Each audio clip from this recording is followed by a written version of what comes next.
Google map ചതിച്ചു. Container lorry ഇടവഴിയിൽ കുടുങ്ങി. Perumbavoor old വല്ലം റോഡിലാണ് സംഭവം. അതിരാവിലെ ഗൂഗിൾ മാപ്പ് നോക്കി പൂനെയിൽ നിന്ന് വന്ന കണ്ടെയ്നർ ലോറിയാണ് പെട്ടുപോയത്.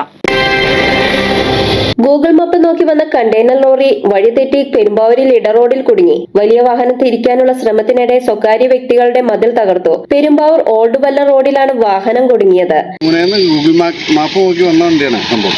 അത് കിട്ടക്കിലേക്ക് പോണ ഇത് ഊടുവഴിയിലൂടെ കയറി വന്ന് ഇവിടുത്തെ രണ്ട് മതില് പൊളിച്ചു ചാടി കാണാൻ ചാടി കിടക്കാണ്. ഒന്ന് ഷാജി സലീമിന്റെ മതിലും ഒന്ന് നമ്മുടെ ഒരു മതിലും. പൂനെയിൽ നിന്ന് കിഴക്കമ്പലത്തെ സ്വകാര്യ കമ്പനിയിലോട്ട് പോയ വാഹനമാണ് ഗൂഗിൾ മാപ്പ് ചതിച്ചതോടെ പെരുമ്പാവൂരിലെ ഇടറോഡിൽ പ്രവേശിച്ചത്. മഹാരാഷ്ട്ര രജിസ്ട്രേഷനിൽ ഉള്ളതാണ് വാഹനം. മതിൽ നിർമ്മിച്ചു നൽകാതെ വാഹനം വിടില്ല എന്ന നിലപാടിലായിരുന്നു നാട്ടുകാർ. പിന്നീട് നഷ്ടപരിഹാരം നൽകി വാഹനം കൊണ്ടുപോയി. News desk media city, Perumbavoor.